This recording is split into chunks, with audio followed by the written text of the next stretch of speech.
Աննախադեպ ցնցող, հասարակությունը պառակտող, մինչև քաղաքացիական պատերազմի հասնող իրավիճակի կարող ենք ականատես լինել շուտով, եթե լուրջ ընդունենք Հայաստանի գործող վարչապետ Նիկոլ Փաշինյանի հայտարարությունները։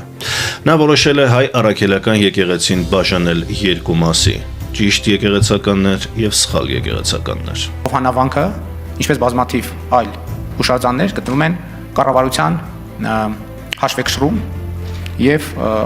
մի շարք եկեղեցիներ անհատույց օգտագործման են տված հայաստանյան առաքելական սուրբ եկեղեցուն։ Ես կարծում եմ, որ այնտեղ որտեղ չկա հոգևոր կյանք,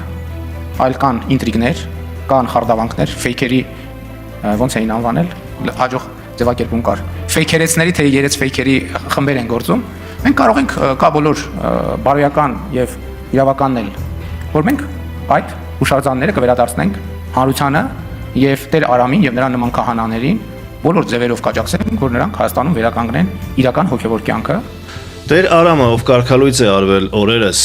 եւ նրա արդեն իսկական անունն է Ստեփան Ասատրյան, տեսեք խնդրեմ նրա նկարը։ Փաստորեն Նիկոլ Փաշինյանի համար կաթողիկոսի իդեալական կերպար է այս տղան, կարգալույծ արված Տեր Արամը, խնդրեմ տեսեք նրա տեսքը, նրա վիճակը, նրա հայացքը, աչքերը, շատերը նրան նույնիսկ նմանեցրին Հուդայի հետ, բայց սա է Նիկոլ Փաշինյանի իդեալական կաթողիկոսի կերպարը, եւ նա փաստացի որոշել է բաժանել հայ առաքելական եկեղեցին երկու մասի։ Նրա համար Գարեգին II-ը ըստ էության սրբապիղծ կաթողիկոս է, իսկ Տեր Արամը սրբության տիպար է։ Ինքներդ արդեն կարող եք կողմնորոշվել, թե ինչ իրավիճակում են գտնվում, բայց ես կառանձնացնեմ երկու կարևոր եզրակացություն։ Փաստորեն Նիկոլ Փաշինյանը ընդունեց, որ չի կարողանում կաթողիկոսի վրա եւ խնդիրը ոչ թե նրա անձն է, այլ եկեղեցին։ Նա արդեն պառակտում է հայ առաքելական եկեղեցին, ասելով, որ եկեղեցու տիրապետությունից փաստորեն վերցնելու է ինչ որ վանքեր, եկեղեցիներ եւ տալու է Տեր Արամի հսկողությանը։ Սա ինքնին արդեն մատնում է, որ խնդիրը ոչ թե կաթողիկոսի անձն է, այլ ամբողջ հայ եկեղեցին է։ Նա պայքար է սկսել հայ առաքելական եկեղեցու դեմ որպես ինստիտուտի, առանձին կառույց է, պետությունից անջատ է։ Նա ցանկանում է եկեղեցին ենթարկեցնել իրեն եւ ինքը թելադրի, իհարկե Բաքվից եւ Ստամբուլից լրացուցիչ հրահանգներից հետո, թե ինչպիսի դեր ու նշանակություն պետք է ունենա եկեղեցին հայերի կյանքում, այսինքն նա այլևս չպետք է լինի ինքնուրույն գործոն, չպետք է հայությանը միավորի։ Այստեղ կարևոր է հասկանալ հետևյալը, սիրելի բարեկամներ։ Բաժանիր եւ տիրիր սկզբունքը բնորոշ է թույլ լիդերներին։ Իսկական լիդերը, իսկական պետության ղեկավարը միավորում է հասարակությանը, այլ ոչ թե պառակտում։ Մենք ականատես ենք լինում, որ փորձ է արվում բաժաներ եւ տիրիր սկզբունքով պառակտում ատելություն փոխադարձ խորացնել մեր երկրում, ինչը շատ վտանգավոր է։ Եկեղեցուն վերաբերվում են որպես պետության շարունակության Նիկոլ Փաշինյանը, որպես նրա մի ֆիլիալի,